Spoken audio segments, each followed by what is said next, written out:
Herlin Budol versus Gov, 150,000 para sa isang gabi daw. So ngayon dad, nagkaroon ng isang expose kasi may screenshot na pinost tong si Herlin Budol, isang celebrity na dati siyang host ng Wawawi, na sinasabi niya na nag-text daw isang tao na nagpakilala na daw siya daw ay isang Gov. So marami mga nagtaka kung Gov means governor. At nag-aalok daw ng 150,000 para sa isang gabi. Ngayon naman nagalit siya dun sa text at minura niya or parang pinagalitan niya na gamitin na lang daw ang mga 150,000 para tulungan ng mga nangangailangan dun sa bayan niya. Ngayon naman marami mga nagulat dahil sa mga alok na ginto kasi 150,000 napakalaking amount yun para sa pangkaraniwang manggagawa. 150,000 sa isang minimum wage worker siguro tatrabuhin yun 8 to 10 months ano. So parang napakalaking amount yun. Tapos yung 8 to 10 months na yun, gagamitin lang sa isang gabi ng isang Gov. Kung gobernador man ito, kung ano ibig sabihin ng Gov na nagpakilala. Pero syempre, ayon sa mga ibang mga podcaster tulad ni Tio Bray, meron nga parang pattern na nakikita kasi tinatanong niya yung mga model ng Viva Max na pagpalakihan ng offer, sino ang mas malaki, politiko o businessman? Pagpalakihan ng offer talaga, parating politiko ang sinasabi. Pagparamihan,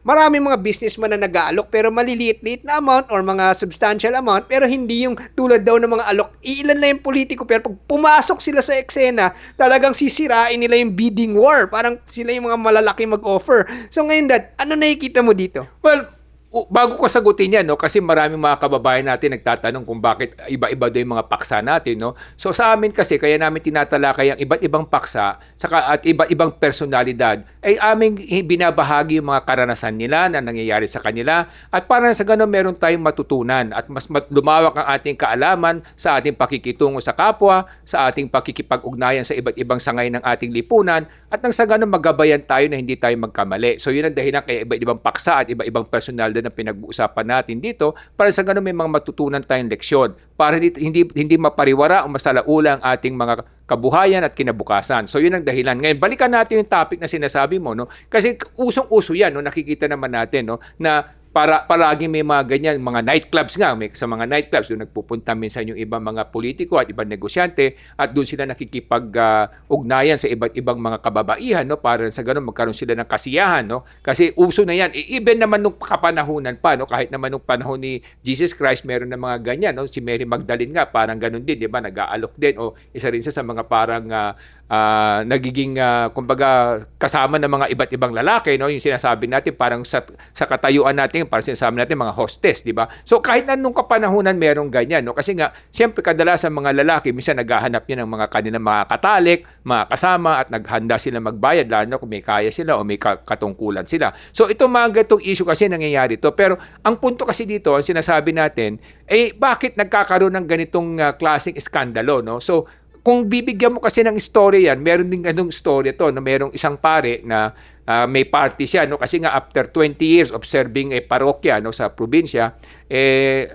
kumbaga lilipat na siya, no, so nagbigay ng despedida party yung mga kasama niya, no, yung mga missionary nila, yung mga kasama nila sa simbahan, no, yung mga nagse-serve doon, saka yung mga nagsisimba. So, nagbigay sila ng party para sa pare for 20 years, parang despedida, no? So, isa sa mga guest of honor nila yung mayor ng lugar, no? So, habang wala pa yung mayor, so yung pare ang nagsalita muna, no? So, sinasabi niya, nung unang araw ko rito sa bayan na to, nagkaroon ako ng napakasamang impresyon sa bayan na to. Kasi nga, yung una nang umpisal sa akin, sabi niya sa akin, siya ay isang kawani ng pamahalaan, no? So isa siya nagtatrabaho sa gobyerno at sinabi niya sa akin, nagkumpisal siya na siya ay nagnanakaw at nangungupit sa kaban ng bayan. At pangalawa, yung asawa nung mga opisyal, isang asawa ng opisyal sa gobyerno, sa pamahalaan, kanyang kalaguyo, no? So kumbaga adultery, no? Kumbaga yung asawa, yung babae na asawa ng isang opisyal, kanyang kalaguyo o girlfriend niya, no? So nakikipagkita siya ron, no? Pangatlo, pati nanay niya at tatay niya ninanakawan niya sa tindahan nila sa palengke, no? So para magkapera siya. So kinukumpisal niya sa akin to, no? So pagkatapos sinabi niya pa na pag wala siyang ginagawa, nandun siya sa labas ng kalsada, naghahanap siya kung sino yung kanyang pwedeng gagahasain, no? So sabi niya ng pare, sabi niya mukhang itong bayan na to, mukhang mga kriminal na nakatira dito. At kamalas ko naman at dito ko napunta, no? Pero sabi niya, after so many years naman ng aking pakikisalamuha sa iba't ibang mga mamayan dito sa bayan na to, nakita ko na napakarami pa ng mabubuting tao at mababait na tao sa lipunan, no? So, kaya sabi niya, ako'y natutuwa, sabi niya, na nagkamali lang ako ng impression o perception na isa lang pala yun. Yung kauna-unahang nangumpisal sa akin, siya lang pala yung talagang medyo mas talagang nalihis ng landas, no? So, yun ang sabi niya. So pagkatapos niya magsalita, tama-tama naman dumating si Mayor. Nung dumating si Mayor, di siya naman na magsasalita. Nung nagsalita na si Mayor sa entablado, sabi niya, alam niyo mga minamahal kong kababayan, sabi niya, hindi ko makakalimutan si Father, sabi niya. Kasi nung unang araw pa lamang niya rito, sabi niya, ako yung unang nangumpisal sa kanya. So hindi kasi narinig ni Mayor yung sinabi ng pare, no? So ibig sabihin kaya nagkaroon ng masamang impresyon yung pare kasi nga ang akala niya lahat ng tao ganun. Ganun din dito so sinasabi natin, no? Maaring merong governor nag-alok o mga politiko na nag-aalok, pero hindi naman natin pwedeng i-generalize na lahat ng politiko ay ganyan at lahat ng mga may kaya o may katungkulan ay ganyan yung pagkatao nila, no? So meron sigurong iilan na natutukso, nagkakamali, naliligaw ng landas, pero hindi naman lahat. Ganun din yun. Kahit naman doon sa babae, hindi rin natin pwede sabihin na kaya siya inalok kasi nga siguro yun ang kanyang paghahanap buhay. Maaaring nagkaroon din ng maling impresyon yung governor na yan o yung politikong yan sa akala niya yung nagtrabaho ng babae. So yung mga ganitong negative perception kasi or unfavorable perception, minsan perception yan, no? Akala natin na ganun yung pagkatao niya kaya ganun yung trato natin dun sa taong yun. So nangyayari kasi ito sa lipunan. Pero again, katulad sinasabi natin, pag ikaw isang namumuno at namamahala, dapat magsilbi kang isang magandang huwaran. Kasi kung hindi ka maging maayos na huwaran, mapapariwara o masisira yung tatakbuhin ng ating lipunan. Ngayon, Dad, yung mga issue na to na sinasabi nila na usually yung mga politiko daw, talaga sila mga big spender, especially when it comes to yung mga hiring the services of a female companion, di ba? And napalabas rin to nung sa mga flood control project probe. Yung mga DPWH engineers daw, pag nagpa-party daw sila sa hotel, mga kasama nila mga Viva Max actresses o mga actresses daw na yung mga bold star daw. At talagang malakihan daw ang bayad sa mga actresses na to para for their companionship. So nakita natin na, I'm not sure, I'm hoping it's not true, pero kung totoo naman to, na these government officials are paying 100,000, 150,000 just to spend a night with a woman for their company, di ba? Di ba natin masasabi na most likely yung funds na yun is corruption money? Kasi I can't imagine anyone kung talagang honest living ka, let's say kahit nasabihin mo malaki ang sweldo mo, let's say you're making 200,000 pesos a month as an engineer, would you actually spend 150,000 or 200,000 pesos for one night with a person?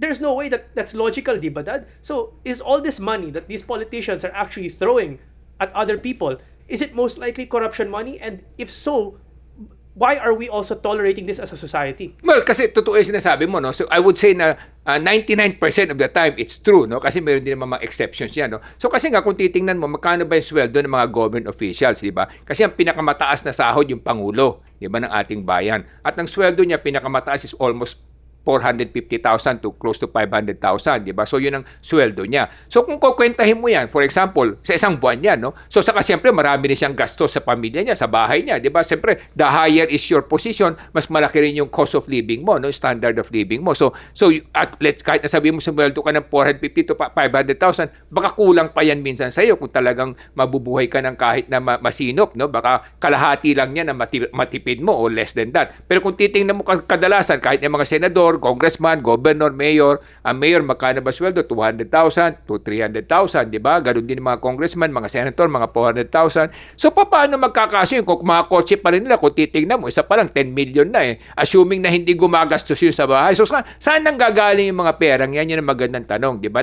Yan ang yung sinasabi na sa mga kababayan natin na dapat magising rin kayo sa katotohanan, di ba? Makita nyo yung mga lifestyle, no? Kasi nga, kung pumasok sila sa gobyerno, halimbawa, ang kotse nila Toyota, pagkatapos nung sila nasa gobyerno, nakakotse na sila ng mga Land Cruiser, na mga Mercedes, na mga mahalagang 10 million. Kung dati yung kotse nila 1 million, 2 million, bigla nagkaroon ng 10 million, 15 million, 20 million. Doon pala magtataka na kayo. So, pwede kayo magbulag-bulagan, pwede kayo magpikit-pikitan at magbingi-bingihan, pero magbabayad yan yung mga anak ninyo at mga mahal nyo sa buhay. Kasi nga, sila din na masasaktan sa kalaunan, no? So, kaya kung babalikan natin, kung tinasabi mong bakit sila nakakapag-alok ng ganyan, may kasabihan tayo, easy money, easy come, easy go. Diba? So yun ang dahilan. Kaya nga, madali nilang bitiwan pakawalan kasi nga, hindi nila talaga pinaghirapan to, no? So kumbaga, pagdating ng halalan, kukuha lang sila sa mga suporta nila, contributor nila, at sino pa normally nagbibigay ng mga campaign contribution na malalaki, di ba? Kadalasan niya yung mga nasa krimen o mga ginagawang mali, di ba? Kasi yun ang kadalasan.